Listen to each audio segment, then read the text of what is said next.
IPL 2024లో భాగంగా Punjab SRH మధ్య జరిగిన మ్యాచ్లో ఎస్ఆర్హెచ్ జట్టు కేవలం 2 పరుగుల తేడాతో థ్రిల్లింగ్ విజయాన్ని నమోదు చేసింది. ఈ సీజన్లో ఎస్ఆర్హెచ్ కు సొంత గ్రౌండ్లో కాకుండా ఇతర గ్రౌండ్లలో ఆడిన మ్యాచ్ల్లో ఇదే తొలి విజయం కావడం విశేషం. ఈ మ్యాచ్లో గెలుపోటములను పక్కన పెడితే భారత యువ కెరటాలు అన్క్యాప్డ్ ప్లేయర్స్ పవర్ఫుల్ ఆటతో అదరగొడుతున్నారు. మొదటి ఇన్నింగ్స్ లో నితీష్ రెడ్డి దుమ్ములేపితే రెండవ ఇన్నింగ్స్ లో శశాంక్ సింగ్, అశుతోష్ శర్మ అదరగొట్టారు. టాప్ బ్యాట్స్మెన్ అందరూ ఫెయిల్ అయిన వేళ భారత ఆటగాళ్లు ఈ రేంజ్ లో ఆడడం టీమిండియాకు శుభ పరిణామమని చెప్పాలి. ఈ మ్యాచ్ లో అందరి దృష్టిని ఆకర్షించింది మాత్రం 20 ఏళ్ల తెలుగోడు నితీష్ కుమార్ రెడ్డి. సిఎస్కేతో జరిగిన మ్యాచ్ లో టీజర్ చూపించిన నితీష్ ఈ మ్యాచ్ లో ఒత్తిడి సమయంలో బరిలోకి దిగి పంజాబ్ తో కలబడి తన సూపర్ బ్యాటింగ్ తో అసలు సినిమా చూపించాడు. టైమింగ్, పర్ఫెక్షన్, హిట్టింగ్ ఎబిలిటీతో సూపర్ స్ట్రైక్ రేట్ తో ఎస్ఆర్హెచ్ ను ఆదుకుని పంజాబ్ ను మడతెట్టేశాడు. అర్ధ సెంచరీను సిక్సర్ తో సాధించి తొలి అర్ధ సెంచరీతోనే తన ఆటతీరు ఎలా ఉండబోతోందో క్లారిటీ ఇచ్చేశాడు. ఎస్ఆర్హెచ్ పని అయిపోతుంది అని అనుకున్నప్పుడు పిక్చర్ అభి బాకీ హై అని బ్యాటింగ్ మొదలుపెట్టి పిచ్చెక్కించాడు. అలా వైజాగ్ కుర్రాడి సునామీ ఆట దెబ్బకు పంజాబ్ షేక్ అయింది. ఈ రోజు మ్యాచ్ ఎస్ఆర్హెచ్ ఓడిపోయినా పర్వాలేదు, తెలుగోడు నితీష్ బ్యాటింగ్ చూసాం చాలు అని అభిమానులు ఫీల్ అయ్యారు. దీన్ని బట్టి అతడు ఎంతలా ఇంపాక్ట్ క్రియేట్ చేశాడో అర్థం చేసుకోవచ్చు.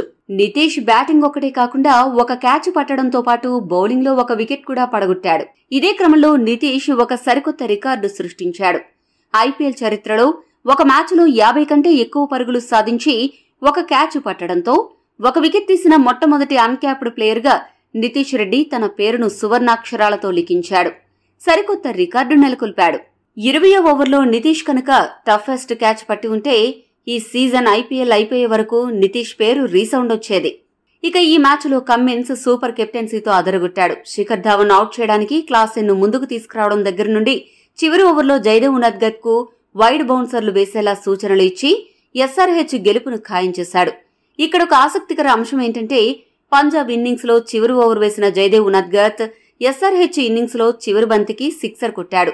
జైదేవ్ కొట్టిన 6 ఎంత ముఖ్యమో ఎస్ఆర్హెచ్ గెలుపు చెబుతోంది. ఇక జైదేవ్ వేసిన 20వ ఓవర్లో నితీష్, అబ్దుల్ సమద్ చాలా కష్టమైన క్యాచ్లను జారవిడువగా రాహుల్ త్రిపాఠి మాత్రం సులభమైన క్యాచ్ను నేలపాలు చేశాడు. మొత్తం జట్టులో రాహుల్ త్రిపాఠి ఒక్కడే పెద్ద వేస్ట్ లాగా కనపడుతున్నాడు. అతడికి మిగతా మ్యాచ్ల్లో ఛాన్స్ దొరకడం కష్టంగా కనపడుతోంది. ఈ మ్యాచ్ హైలైట్స్ విషయానికొస్తే ఎస్ఆర్హెచ్ టాస్ ఓడిపోవడంతో మొదట బ్యాటింగ్ చేయాల్సి వచ్చింది. ఎస్ఆర్హెచ్ ఓపెనర్లు ట్రావిస్ హెడ్, అభిషేక్ శర్మ ఎప్పట్లాగే మెరుపు ఆరంభం ఇవ్వడానికి ప్రయత్నించారు. ముఖ్యంగా ట్రావిస్ హెడ్ 15 బంతుల్లో 21 పరుగులు చేసి మంచి ఊపు మీద కనబడ్డాడు. ఇక హైదరాబాద్ స్కోరు పవర్ ప్లేలో పరిగెడుతుంది అని అనుకుంటున్న తరుణంలో Punjab special bowler Arshdeep Singh entry ఇచ్చి ఒకే ఓవర్లో ట్రావిస్ హెడ్ ను 21 పరుగుల వద్ద, మార్కరమ్ ను 0 పరుగుల వద్ద అవుట్ చేసి సూపర్ షాక్ ఇచ్చాడు. ఈ షాక్ నుండి తేరుకోకముందే సామ్కరణ్ బౌలింగ్ లో అభిషేక్ శర్మ 16 పరుగుల వద్ద అవుట్ అయ్యాడు. దీంతో ఎస్ఆర్హెచ్ యాజమాన్యం ఇంపాక్ట్ సబ్స్టిట్యూట్ గా రాహుల్ త్రిపాఠిని పంపింది. త్రిపాఠి ఏమో 11 పరుగులు మాత్రమే చేసి తుస్సుమనిపించాడు. క్లాసెన్ 9 పరుగులు మాత్రమే చేసి తుర్రుమన్నాడు. ఎస్ఆర్హెచ్ బ్యాట్స్మెన్ మొత్తం పెవిలియన్ దారి పట్టడంతో ఇక ఎస్ఆర్హెచ్ పని అయిపోయింది అని అందరూ అనుకున్నారు. కానీ 4వ స్థానంలో అడుగుపెట్టిన నితీష్ కుమార్ రెడ్డి కథ అప్పుడే అయిపోలేదు, ఇప్పుడే మొదలైంది అని నిరూపిస్తూ సూపర్ బ్యాటింగ్ తో రచ్చలేపాడు. ఎస్ఆర్హెచ్ టాప్ బ్యాట్స్మెన్ మొత్తం తడబడ్డ పిచ్ పై నితీష్ నిలబడి పంజాబ్ గుండెల్లో మేకులా దిగబడి పరుగుల వరద పారించాడు. ఎస్ఆర్హెచ్ జెండా రెపరెపలాడించాడు. మొదట తాను ఆడిన 18 బంతులకు గాను 14 పరుగులు మాత్రమే చేసిన నితీష్ రెడ్డి ఆ తర్వాత 19 బంతుల్లో 263 స్ట్రైక్ రేటుతో 50 పరుగులు చేశాడు. వీటిలో 5 సిక్సర్లు, 3 బౌండరీలు ఉన్నాయి. అతడికి తోడుగా అబ్దుల్ సమద్ 12 బంతుల్లో 208 స్ట్రైక్ రేటుతో 25 పరుగులు చేసి చక్కటి సహకారం అందించాడు. నితీష్, సమద్ సూపర్ హిట్టింగ్ దెబ్బకు ఎస్ఆర్హెచ్ స్కోరు జెట్ స్పీడ్ వేగంతో దూసుకుపోయింది. కష్టపడి 120 పరుగులు చేస్తుందేమో అని అనుకుంటే వీరిద్దరి దెబ్బకు 150 స్కోరు టచ్ అయింది. వీరిద్దరూ క్రీజులో చివరి వరకు ఉంటే ఎస్ఆర్హెచ్ స్కోరు ఖచ్చితంగా 200 టచ్ అవుతుంది అని అనుకుంటున్న తరుణంలో మరోసారి ఎంట్రీ ఇచ్చిన అర్షదీప్ సింగ్ ఒకే ఓవర్లో నితీష్ రెడ్డి, అబ్దుల్ సమద్ వికెట్లను పడగొట్టి దెబ్బేశాడు. దీంతో ఎస్ఆర్హెచ్ స్కోరు వేగం ఒక్కసారి తగ్గింది. అయితే చివర్లో షాబాజ్ అహ్మద్ 7 బంతుల్లో 14 పరుగులు, జైదేవ్ ఉనద్గత్ చివరి బంతికి క్రీజులోకొచ్చి సిక్సర్ బాదడంతో ఎస్ఆర్హెచ్ జట్టు 20 ఓవర్లకు గాను 9 వికెట్లు నష్టపోయి 182 పరుగుల భారీ లక్ష్యాన్ని నిర్దేశించగలిగింది. పంజాబ్ బౌలర్స్ లో హర్షదీప్ సింగ్ 4 వికెట్లు పడగొట్టగా సామ్ కరణ్, హర్షల్ పటేల్ చెరొక 2 వికెట్లు, రబాడా 1 వికెట్ దక్కించుకున్నారు. 183 పరుగుల విజయ లక్ష్యంతో బరిలోకి దిగిన పంజాబ్ జట్టుకు భువనేశ్వర్ కుమార్, కమ్మిన్స్ చుక్కలు చూపించారు. భువీ మొదటి ఓవర్ను మేడిన్ చేయగా రెండో ఓవర్లోనే పంజాబ్ కు షాకిస్తూ బేర్స్టోను, కమ్మిన్స్ క్లీన్ బౌల్ చేశాడు. ఆ తర్వాత వరుస ఓవర్లలో భువీ తన బౌలింగ్ లో ప్రభ్ సిమ్రాన్ సింగ్, శిఖర్ ధావన్ల వికెట్లు పడగొట్టాడు. ముఖ్యంగా ధావన్ ను క్లాస్ అయిన చేసిన మెరుపు స్టంపింగ్ ఏ క్రికెట్ అభిమానికైనా అడ్రినలైన్ రష్ ఇస్తుంది అనడంలో సందేహం లేదు. ఎస్ఆర్హెచ్ సూపర్ బౌలింగ్ దెబ్బకు పంజాబ్ జట్టు 20 పరుగులకు 3 వికెట్లు కోల్పోవడమే కాకుండా పవర్ ప్లేలో 27 పరుగులు మాత్రమే చేయగలిగింది.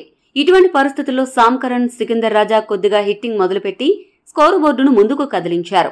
అయితే నటరాజన్ బౌలింగ్ లో కమ్మిన్స్ కేక పెట్టించే సెన్సేషనల్ క్యాచ్ పట్టడంతో 22 బంతుల్లో 29 పరుగులు చేసిన సామ్ కరణ్ ఇంటిదారి పట్టాడు. ఆ తర్వాత సికిందర్ రాజా, శశాంక్ సింగ్ దూకుడుగా ఆడుతూ టెన్షన్ పెట్టారు. అయితే స్ట్రాటజిక్ బ్రేక్ తర్వాత మరుసటి బంతికే సికిందర్ రాజా 28 పరుగుల వద్ద అవుట్ అయ్యాడు.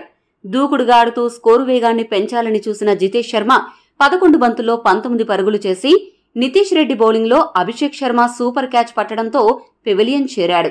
అయితే ఆ తర్వాత శశాంక్ సింగ్, అశుతోష్ శర్మ పవర్ హిట్టింగ్ తో ఎస్ఆర్హెచ్ కు చెమటలు పట్టించారు. చివరి ఓవర్ చివరి బంతి వరకు ఈ ఇద్దరు అసాధారణ ఆటతో అదరగొట్టారు. వీరిద్దరి సూపర్ హిట్టింగ్ దెబ్బకు ఎస్ఆర్హెచ్ దాదాపు ఓడిపోయే పరిస్థితికి చేరింది. కానీ చావబోయి కన్ను లొట్టబోయినట్లు కేవలం 2 పరుగుల తేడాతో గెలిచింది. శశాంక్ సింగ్ 25 బంతుల్లో 172 స్ట్రైక్ రేటుతో 46 పరుగులు చేయగా అశుతోష్ శర్మ 15 బంతుల్లో 220 స్ట్రైక్ రేటుతో 33 పరుగులు చేసి పంజాబ్ ను దాదాపు గెలిపించారు. ఈ వీడియో మీకు నచ్చితే లైక్, షేర్, కామెంట్ చేయండి. మరిన్ని స్పోర్ట్స్ అప్డేట్స్ కోసం మా ఛానల్ ను సబ్స్క్రైబ్ చేసుకోండి.